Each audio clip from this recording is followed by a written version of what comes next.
Bonjour à tous, j'espère que vous allez bien. Je vous retrouve aujourd'hui pour vous présenter mon rituel de layering et vous présenter les produits que j'utilise pour le réaliser. Le layering, pour ceux qui ne connaissent pas, est un concept japonais qui préconise d'utiliser différents soins les uns à la suite des autres à la manière de différentes couches comme un gâteau pour prendre soin de sa peau. Donc je commence par m'attacher les cheveux afin qu'ils ne me gênent pas par la suite. Première étape, le démaquillage à l'huile. Pour cela, rien de plus simple, il vous suffit de trouver l'huile végétale qui correspond le mieux à votre peau. J'utilise actuellement l'huile d'argan de la marque Alepia qui est bio, certifiée et qui est pure sans aucun additif. Mettez un petit peu d'huile dans le creux de votre main et venez l'appliquer sur votre visage en faisant des petits mouvements circulaires. Cela va permettre de décoller en profondeur toutes les impuretés sur votre peau et en même temps de venir la nourrir. En effet, c'est très important puisque tous les jours notre peau subit des agressions extérieures, c'est elle qui fait office de barrière à notre corps, donc c'est elle qui subit tout ça.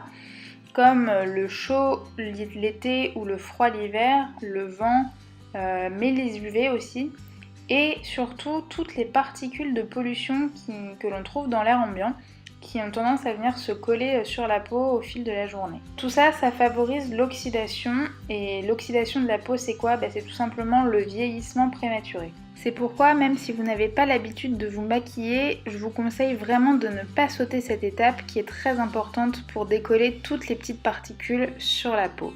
Seconde étape, le nettoyage. Maintenant que l'on a décollé toute la saleté de notre peau, il faut maintenant l'éliminer. Encore une fois, vous pouvez choisir le savon ou le gel ou la mousse de votre choix. C'est cependant important de choisir un savon bio pour éviter de remettre des produits chimiques sur notre peau propre. En ce qui me concerne, j'utilise en ce moment la mousse nettoyante purifiante de chez Madara. Pour le nettoyage, je procède encore une fois à un massage doux sur tout mon visage afin de bien enlever l'huile et les traces de maquillage. Puis je prends un coton démaquillant lavable des Tendances d'Emma pour essuyer le reste du savon sur mon visage. L'avantage des disques démaquillants lavables, c'est qu'ils sont à la fois écologiques et économiques. C'est en effet une solution totalement zéro déchet pour votre salle de bain, puisqu'il vous suffit de les mettre dans votre machine avec le reste de votre linge, vous n'êtes pas du tout obligé de les laver à part. Si vous trouvez que vos disques démaquillants ont tendance à devenir gris au fur et à mesure de leurs utilisations, je vous conseille de les tremper dans de l'eau chaude additionnée de percarbonate de soude avant le lavage. Le percarbonate a une fonction blanchissante avec l'action de l'eau chaude, ce qui fait que si vous les faites tremper avant de les mettre en machine, vous les retrouverez vraiment comme neufs à la sortie. Autre avantage des cotons démaquillants de la marque Les Tendances d'Emma, c'est qu'ils sont double face. Une face un petit peu en matière éponge et une face en matière microfibre vraiment toute douce, et ce qui permet vraiment de nettoyer le contour des yeux sans irriter les peaux sensibles. Et je viens terminer de m'essuyer le visage avec la lingette que j'ai déjà rincée plusieurs fois. Une fois cette étape terminée, je viens prendre une serviette propre et je viens me tapoter le visage. Pour les personnes ayant une peau sensible, c'est vraiment important de ne pas s'essuyer le visage, mais de le tapoter tout doucement pour enlever toute l'eau du nettoyage. Une fois cette étape terminée, je viens prendre un hydrolat que je viens vaporiser généreusement sur mon visage. J'utilise en ce moment un hydrolat de plantain de la marque Make It Beauty.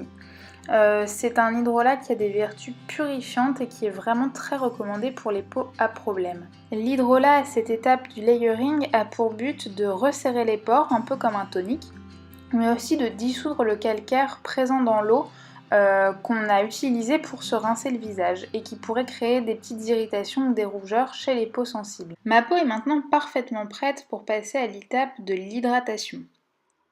Je viens donc prendre ma petite crème chouchou du moment que j'ai découvert en Allemagne. Je vous en parle beaucoup plus longuement sur le blog, n'hésitez pas à aller voir.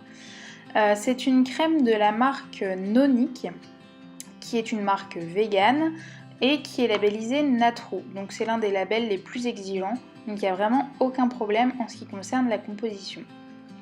Vous venez prélever un petit peu de votre crème et encore une fois, vous venez vous masser délicatement le visage pour bien étaler cette crème et activer la circulation sanguine. Le massage a pour but de bien faire pénétrer la crème dans votre peau afin de la rendre plus efficace.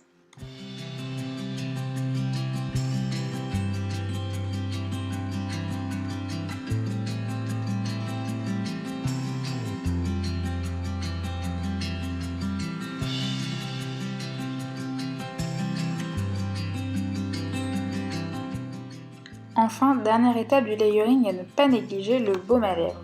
J'utilise celui de la marque Alverde qui est aussi labellisé Naturo et donc la composition est vraiment nickel. Voilà, la vidéo est terminée, j'espère qu'elle vous a plu. N'hésitez pas à la liker et à me dire en commentaire les produits que vous utilisez. N'hésitez pas non plus à vous abonner à la chaîne si ce n'est pas encore fait. À très vite.